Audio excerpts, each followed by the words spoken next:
Hey Health Junkies, Dr. Kraus here. Just wanted to jump in and let you know about a new feature that I'm adding to the podcast.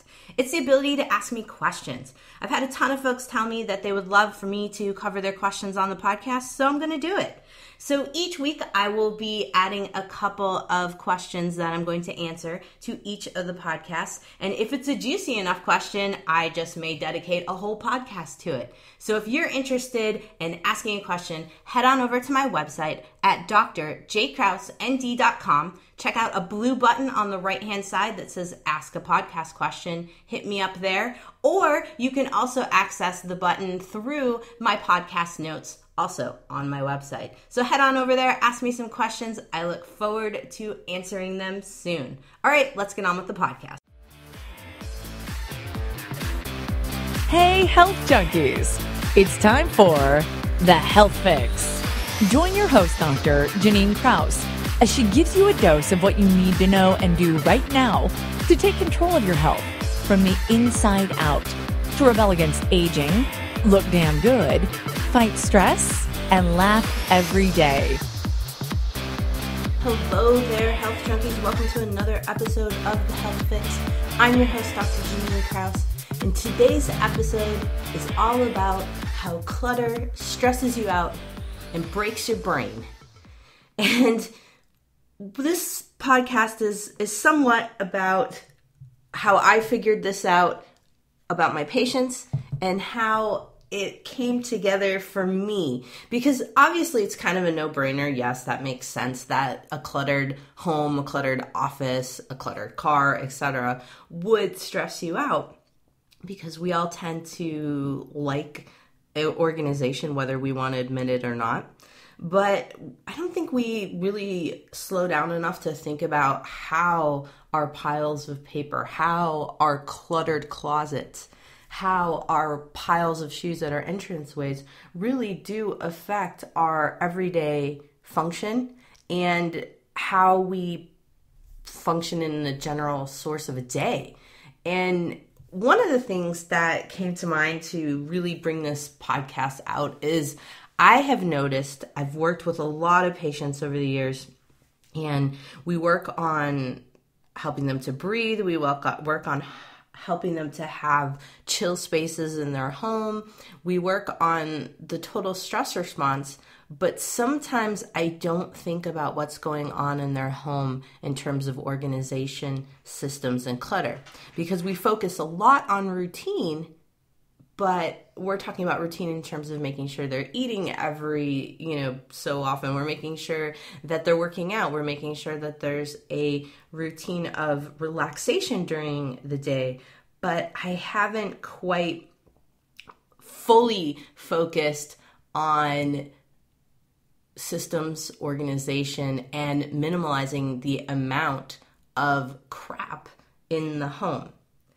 I mean, unfortunately, we live in a one-click society where we can get anything we want literally in the same day sometimes, thanks to Amazon. What did we do before Amazon? Holy cow. Not only that, we also have dollar stores and things of that nature where we can get things that are super cheap, and because we have that, we can buy extra of them. And then there's Costco, where you can buy more than you'll ever need in a lifetime. And then where do you put it? So think about this concept for a minute. Have you ever found yourself rifling through your closet trying to find a particular shirt or pants and wasted a ton of time, ended up running late for work, and then you're completely stressed by the time you get there, all because of a stupid shirt or pants?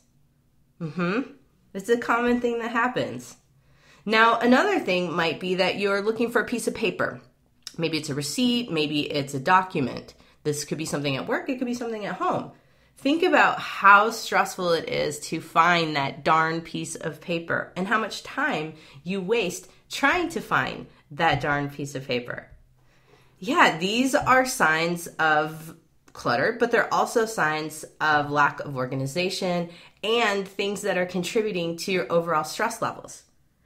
I have a lot of patients that come in my practice and they don't know why they feel anxious. They don't know why that they're constantly living in a state of fight or flight. They're kind of jittery from the inside out, but they don't understand why.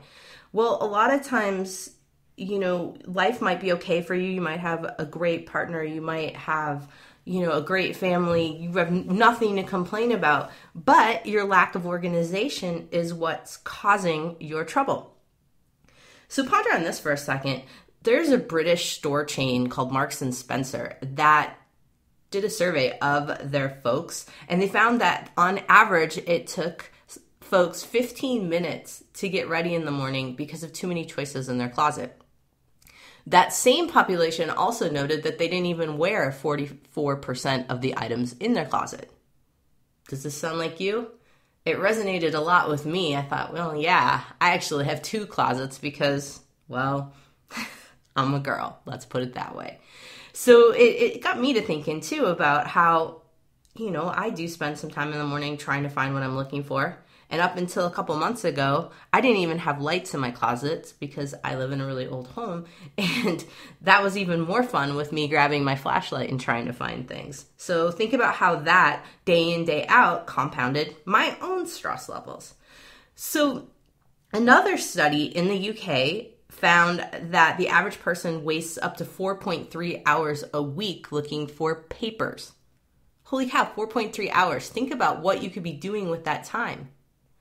Same thing with the 15 minutes that you're spending trying to figure out where your clothes are or your shoes or whatever it may be. I mean, these things are important because a lot of my patients come in telling me, I don't have enough time in the day, or I wish I had more time. I wish I had more time to do this. I wish I had more time to do that. Well, creating a system and declutterizing your house. Declutterizing, it's totally a new word. Just decluttering your house can save you time, de-stress you, and give you back, I think, a lot more sense of chill. So how does the crap in your house really stress you out? Well, think of it this way. Clutter is something that you have to process by your brain, right? You see things. The more things you see, the more you're processing them. The more that it's taking up little bits of your unconscious brain, the more that your brain is becoming cluttered, and the more that it slowly, day in, day out, breaks your brain. So, for example, clutter is like encountering a threat, right? Like a bear chasing you. And this little part of your brain, the hypothalamus, such a base of your brain, it sets off an alarm in the body, basically saying, bears, bears, bears. And that alarm triggers your adrenal glands, your fight or flight glands. And those guys release adrenaline and cortisol because they're thinking you're going into a fight with all these things surrounding you. It's almost like if you were out in the woods and you were surrounded by bears. Your clutter could be like that to you. Now, add that on top of being stressed out from other life stressors, and you've got another thing that's compounding your situation. Now, all that, those hormones, adrenaline in particular, epinephrine, it increases your heart rate. It elevates your blood pressure, and it's going to mess with your blood sugar because it's going to put your blood sugar up, because anytime that we're stressed, our body thinks that we need extra glucose, so extra sugar in our bloodstream to fight whatever that thing may be or run away from whatever that thing may be. And so if you're suffering with elevated blood pressure that's been going on for a long time and no medication's really helping, or you don't want to get on medication, one of the things you might think about in terms of the compounded reaction to stress is decluttering your house. Sounds kind of silly, might sound like a no-brainer, but I think a lot of us don't really realize how much our accumulation of things, it might even be the accumulation of dishes in the sink, cause stress. So the long-term effect of elevated cortisol, of course, is diabetes. And that's why we have a problem with diabetes in our environment. I mean, this is a huge problem. And oftentimes it's because of chronic stress. Cortisol lowers your immune system, so you can be more susceptible to getting sick. So think about that in terms of if you are getting sick more than you would like to be. It also suppresses the digestive system, meaning we've got a lot of folks out there who have a ton of digestive issues. IBS, I kind of am convinced, is related to stress completely, with compounding little stressors. Because a lot of times folks won't be figuring out exactly why their digestive system reacts the way it does, but I really do think that it's related to stress. And it could be part of the problem could be the clutter around you. So nevertheless, it's one of the ways to kind of think about all of this. And there have been multiple studies based on the connection between the status of organization in a home, depression, and cortisol. And in fact, the Personality and Social Psychology Bulletin in 2009 did a great article on this very indeed connection. And when I thought about that article and read through that article while prepping for this podcast, I went back to the days in Colorado when I used to do house calls. And I could learn a lot about patients by looking at the appearance of their home. And it wasn't that I was going in to do inspections of these folks' homes. In fact, I was working on their kitchens because we had a grant back in the day for me to do outreach at home and assess what kind of foods folks had in their homes and work on helping them to make better dietary choices. Now, I would go into the homes and we would work on throwing things away. What I found is that a lot of people's kitchens are a source of stress because of the clutter in the kitchen. And it's not necessarily things in the kitchen. Now, granted, that can be that way for a lot of people. But some people, they don't even know what's in their fridge because it's so clogged with expired items that they didn't take out and throw away. I have a couple relatives that have this issue. And it gives me great joy to help clean out their fridges for them. But point being is that if your pantry or your refrigerator are completely clogged with junk, how can you make conscious choices about your eating? How can you even calm yourself? Why? Because you could probably get stressed out by looking at all of the items in your pantry that you don't even know what to do with. And, it's downhill from there. So one of the things I want you to think about too is that a lot of us struggle with stress eating, I myself included. A lot of us struggle with being able to eat healthy or prepare ourselves meals. Because at the end of the day, when we get home, if our pantry's a mess and our fridge is a mess and our brain's already so tired from the day, well, the natural reaction is just to not deal with it and grab the easiest thing you can right in front of you. So something to think about there. Another big connection that I found between clutter is the connection between clutter and histamine reactions. I have a lot of patients who have chronic itchy, scratchy situations where they get hives, they have rashes all over their bodies, and there seemingly is either a reaction because of a certain food or something that they come into contact, but there are other patients that it's hard to figure out really what the source of the histamine is. And histamines are our natural response to stress. We increase them with stress. That's why when you look at someone who might be angry, you might see them flushed red. That's histamines. That's blood flow to the surface. Just imagine the cartoon characters where you see the guy with getting mad and his face is becoming red and there's smoke coming out of his ears. That is somewhat of what a stress histamine reaction looks like. But this day and age, it tends to be more of hives and rashes. Same thing goes with psoriasis and eczema. It could be your clutter that's actually causing that histamine reaction. So something to think about there. All right. So we've talked a little bit about how we get into this cluttered mess thanks to our one-click society, our love for bulk items thanks to Costco and Sam's Club and those places. But also we're driven by serotonin and dopamine hits. It feels good when you buy something. You're like, yeah, I got myself something. It's a reward. And a lot of us are into rewarding ourselves, whether it may be with stuff or food. So keep that in mind. It's really thinking about why do we need to reward ourselves. It's likely because you have low serotonin or dopamine. And this is a whole nother issue connected back to your adrenal glands because they're in charge of the formation of serotonin, dopamine, all of those different guys, and the release of them.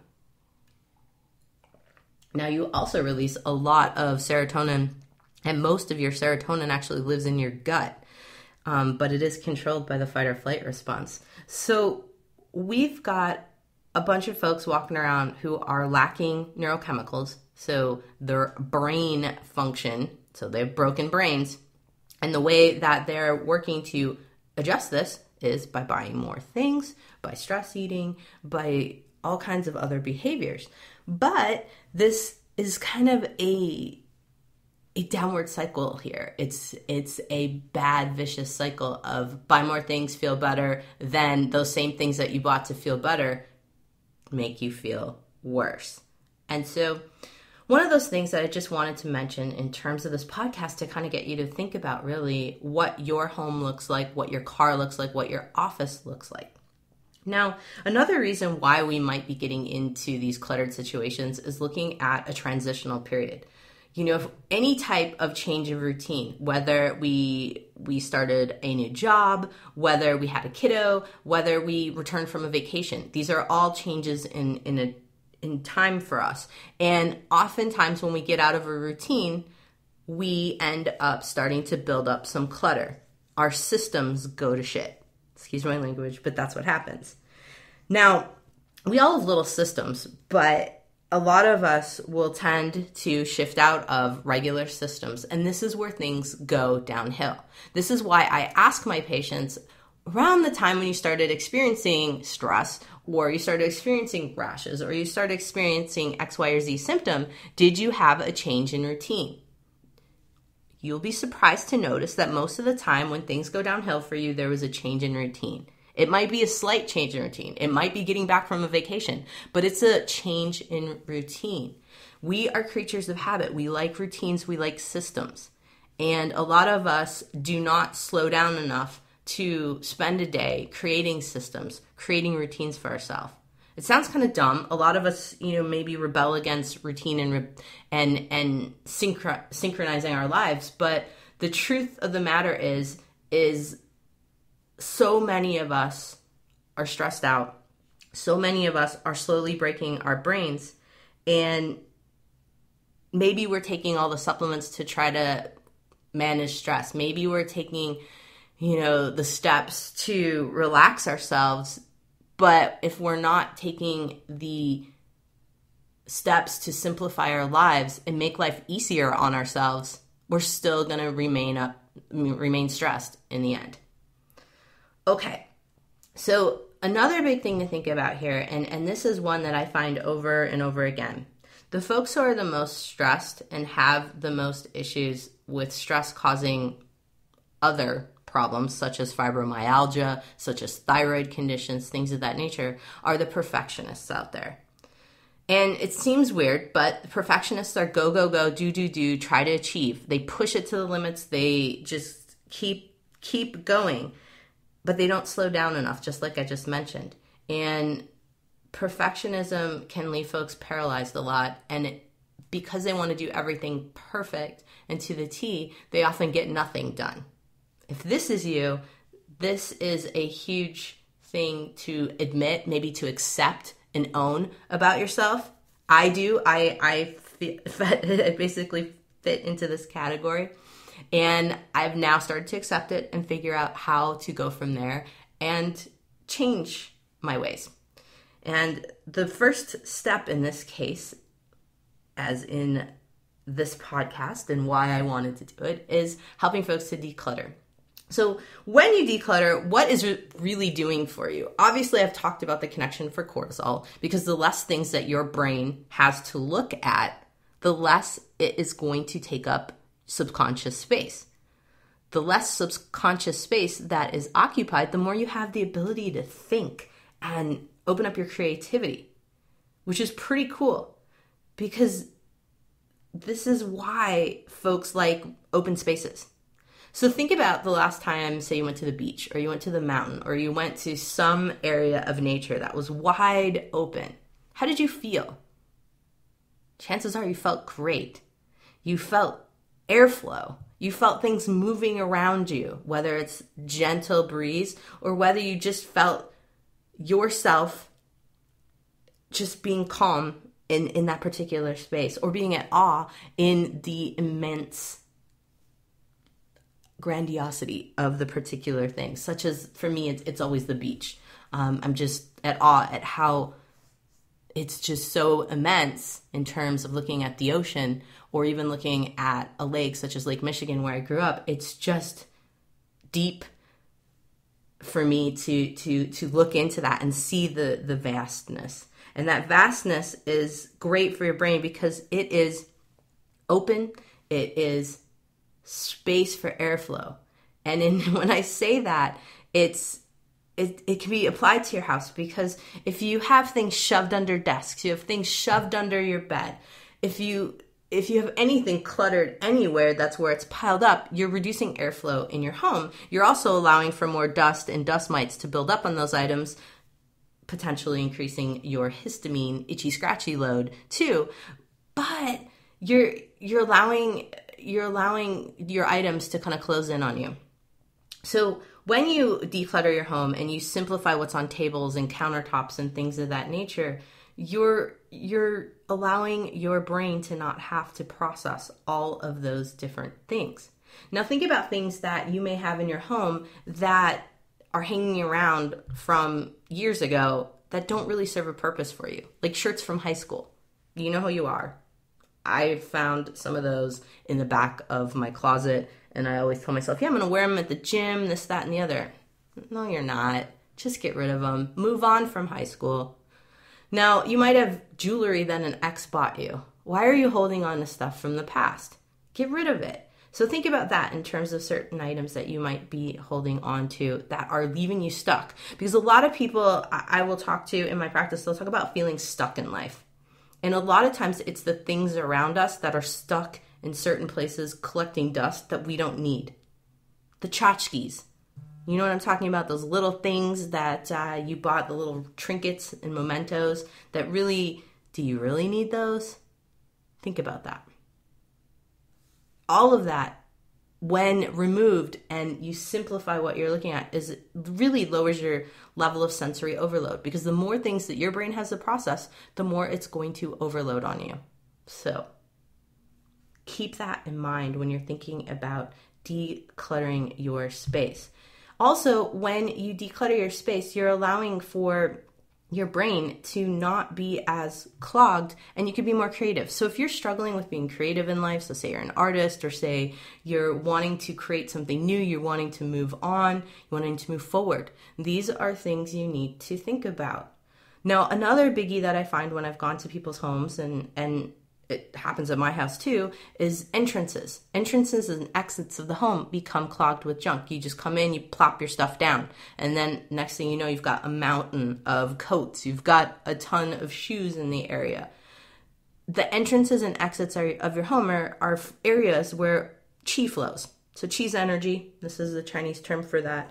And chi is related to airflow, breath of life, all these different things. But in general, it's where things come and go. And if you feel stuck in life and you notice that near your entryway or exitway of your home, you have a bunch of crap, this could be some of the issue, because each time you come in the home, you see that. So you have to process it, but also for the flow of your home. So I'm talking about feng shui here. If you're thinking I'm sounding a little woo-woo, it's feng shui. It's just keeping things moving, airflow, lots of airflow. Think about that. Now, you know, this kind of gives you the idea of why you feel good in an open space. The more open the space is, the more you're free. The air's free. The more you're free to do what you want. This is calming to the brain. We all need a sense of calming for that darn brain. Now, a good friend and I were talking a while ago about some of the Einstein's quotes that are out there on the internet, and I like a lot of his quotes. There's one in particular that is my favorite. It's called, well, it's not called. Let's give you the quote. Insanity. Doing the same thing over and over again and expecting the same results. Think about that for a minute. How many times have you repeated the same thing over and over again and frustrated because you're not getting anywhere? For a lot of us, if you keep waking up to the same messy house, the same piled up dishes in the sink, and the same cluttered life, do you really expect something to change? Yeah. So if your house and life are stressing you out, then it's time to declutter and work towards minimalizing your life. Now, I've got some great resources for you, and I've listed them all in my podcast notes at docjkrausend.com. One of my favorite folks, and it's two guys, Joshua and Ryan, they have a podcast. It's called The Minimalists. I love their interviews because they interview all the different minimalism gurus, and it gives you a little sense of how can you work on decluttering and simplifying your life, and what to do and what certain experts have done. Now, those guys are great to check out for the podcast. Now, if you're looking for a blog or something you can just read, Unfancy. This gal, Caroline, has gone on a quest to reduce her wardrobe and make it work for her. And she makes it work for a lot of people. She really tells you how to make do with less. And let me put it this way. I suck at dressing myself. I probably should have been on that show, What Not to Wear. And I think it was because I had too many options and I didn't know how to put them together. But when you have less and you know how to put things together, it's incredible how many different looks you can get out of a heck of a lot less items. And that's what Caroline does in her blog Unfancy. So ladies in particular, if you're looking for a way to declutter that closet and free up some time to not be staring in your closet depths trying to find things, it's the way to go. Now, there's a fellow named Joshua Becker, and he blogs all about how he became a minimalist, and his blog is becomingminimalist.com. You can check him out. He's talking all about the first steps to getting there and his struggles. So something to keep in mind, because let's face it, we have attachments to our crap, and sometimes it's hard to let things go.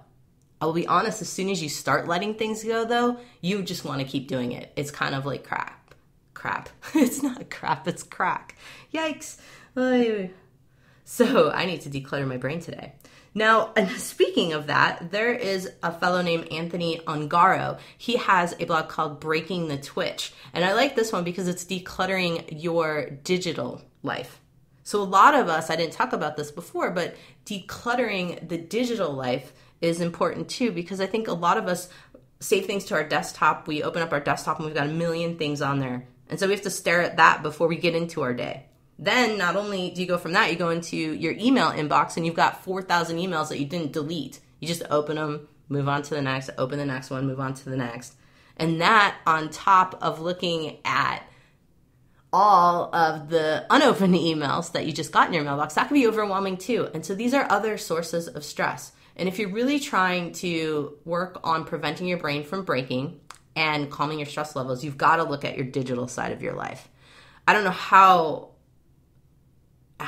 much I can stress this, because for me, I get a lot of emails in a day, and if I have a whole bunch of ones that I haven't deleted, it stresses me out. It stresses me out to try to find emails that I wanted to save. So this is important. Create folders. Make sure that you can store what you want to save and get rid of what you don't in your digital space. Same thing goes with your documents. Organizing your files. Oh, I can't stress that enough. I used to not do it, and my husband was like, what is your problem? And you know what? Since he showed me how to really work on doing this, it's made a world of difference for me. And it's huge because it also helps with your workflow. It goes back to organization and systems. And so Breaking the Twitch, Anthony Ungaro can help you with that. Now, I mentioned the kitchen, and I was talking about how to really minimize what is in your pantry. You don't need all that crap in your pantry. It clutters your pantry. You can't find things, and then you get stressed out and you reach into whatever bag you can rip open really fast and shove in your mouth. So to avoid diet pitfalls, that's one thing. The other big thing is eating simply, because a lot of us are eating foods with so many ingredients in it, our body doesn't know what to do with this frankenfood. And the Minimalist Baker blog is a great blog for awesome recipes and ones that are 10 ingredients or less. And this is a husband and wife team. I love their stuff. Check that out. It's all over Pinterest too, in terms of what they make and the creations you can make with less ingredients. So that is another thing to check out.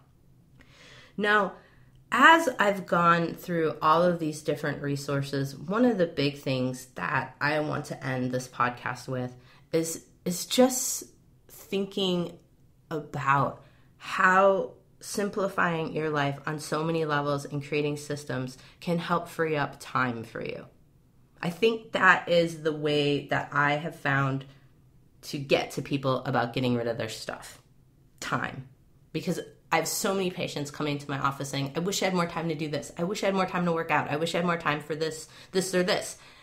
You do if you create systems and you're not running around your house looking for things. So for example, one of the number one things to start with, if you're going to do this today even, or maybe this weekend, find a space for everything. That way you don't have to remember where things are. So for example, your keys, they go on a hook near the door, always, for example. That's how I do it. I actually have a little key box, little thing that hangs on the wall, and my keys go in there all the time. So I know where they are. Have a place for your wallet and your cell phone. Some spot. Maybe it's like a little cabinet you put them in. Or maybe you put them in the drawer. Something of that nature. Because think of all the things that you waste your time running around the house looking for. Those are the things you want to start with finding a specific space for them. Then from there, create spaces for everything else. In my home, I have created a space for pretty much everything. Obviously, there's new things that come in. But if you create a space and a system of where those things are and how you stock them, for example. So maybe you have toilet paper and you went to Costco and you have so much of it, or you have an Amazon subscription and you keep getting more than you possibly wanted in terms of toilet paper. Well, have a place for it. Keep it there. And then restock it when you need to, not letting these subscriptions and things of that nature dictate when you need it. Subscription things can be a problem. I myself have noticed that I now have more toothpaste tubes than I ever wanted and more toilet paper than I ever wanted. So systems. Create systems to simplify your life, simplify what you have to look at, and you are going to find that your brain has a lot more time to be creative and chill. So, you have survived another episode of The Health Fix. I'm your host, Dr. Janine Krause. Thanks for listening. Thanks for tuning into The Health Fix, the podcast all about taking control of your health, rebelling against aging, and having fun every day. A lot of patients ask me, do you think I'm aging too fast? So, I created an evaluation checklist for you to see for yourself. Plus, I created a resource guide to help you slow down the aging process right now. You can find it for free on my website, drjkrausend.com. If you like this podcast, help get the word out to others by liking it and rating it. If you'd like more natural health tips and want to join our Facebook community where I interact daily, click on the Join Group button on our website at drjkrausend.com.